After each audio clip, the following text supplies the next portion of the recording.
She's British. I see. All right. James, will you take a minute and just tell us who you are, what school you're representing, and where in the country you're calling from? Okay, my name is James Barron. I teach in a small school in the Bronx, New York, and I've been teaching for about 7 years. Right now, this conference is being held in New York City, in the Bronx. Excellent. We need some horns beeping and some screaming to really get that feeling. Okay, you said you had been teaching for 7 years. What motivated you to teach science?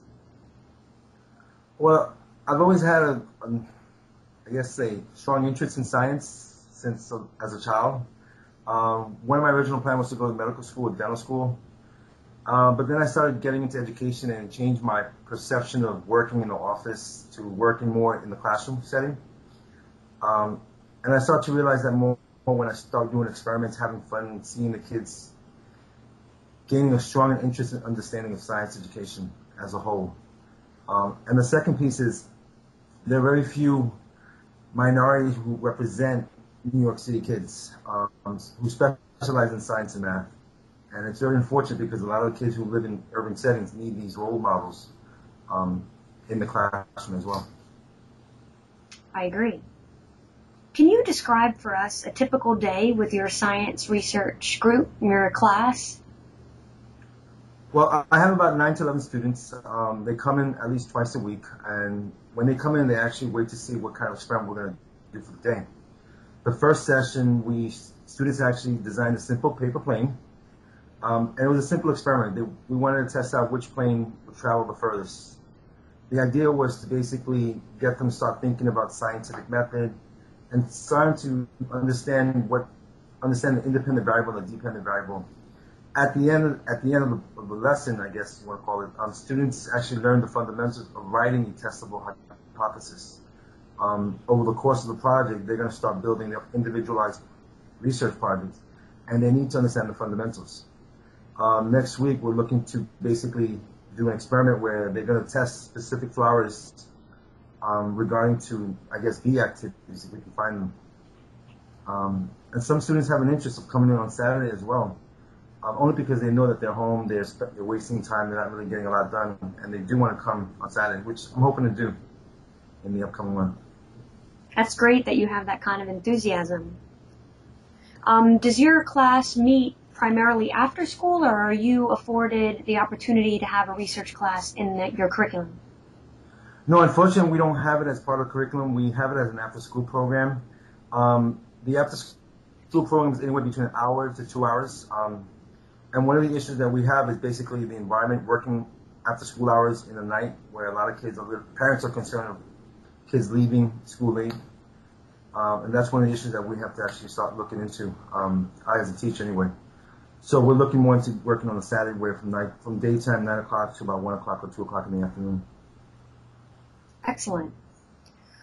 What technology do you have the most success with, or would you say fun or satisfaction teaching with? Well, as a teacher, I enjoy using the smartboard, the science probe, as a whole classroom. Working with a small group, it's more individualized attention where we have different learning experiences and different skills in technology. Right now, one of the things that I'm trying to get them to use is science probe with a handheld device, as well as using videos where they start building their video journals. I mean, all the kids have access to laptops, computers, and they know how to use it, but to use it in an educational perspective or an educational manner that would actually help them engage and relearn what they've missed in 9th and 8th grade science curriculum. The other thing, which I did receive the books from the TI-84 calculators. That's one thing I want to start using in the next phase of the project, having the kids using TI-84s, because they have been using it since in the high school math courses. And this is where I, as a teacher, become a student. The kids are going to actually start teaching me how to use the TI calculators. I've never had the privilege of using when I went to high school, so it's a nice little opportunity there. Excellent. Can you share with us any contemporary scientific issue that most concerns you? That's a very interesting question. There's a number of scientific issues that are alarming to me right now. There was a report that just came out of the New York Times about the ethical issues in medical research. And one of the issues was the psychotropic drugs that are being given to kids under the age of 18. There's very little report about the weight gain with these psychotropic drugs, and a lot of the companies are not reporting their findings appropriately. Society as a whole has relied on the Food and Drug Administration to monitor the pharmaceutical companies. And I think that's one of the mistakes that society is making as a whole. Over the last 10 years, we've had drugs being recalled from diet pills, psychotropic, and others. And this is what's being told to the community. As a parent and educator, we need to basically educate the students about the ethical and moral responsibilities that they have as future scientists and medical researchers.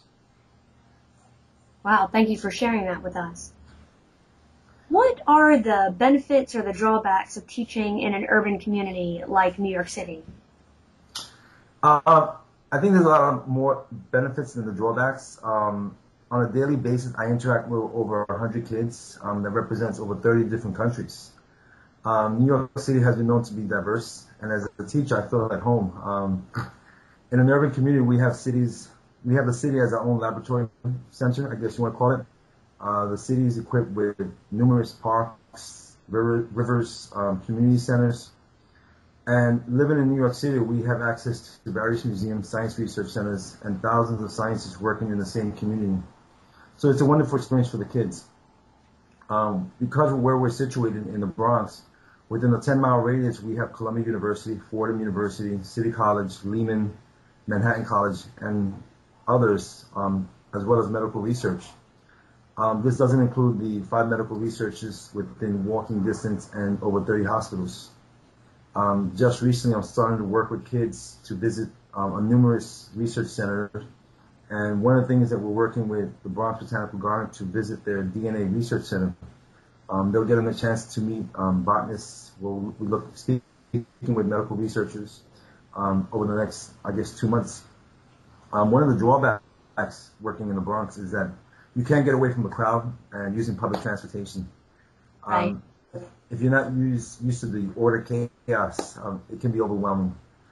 To continue working with this chaos, we can find different opportunities, such as the new initiatives that the mayor is putting in place for green initiatives to sustain the city growth. So basically it's a test tube. The city is being used as a test tube in a sense. And I'm just waiting to see what's going to happen for, I guess, next year. Great. So.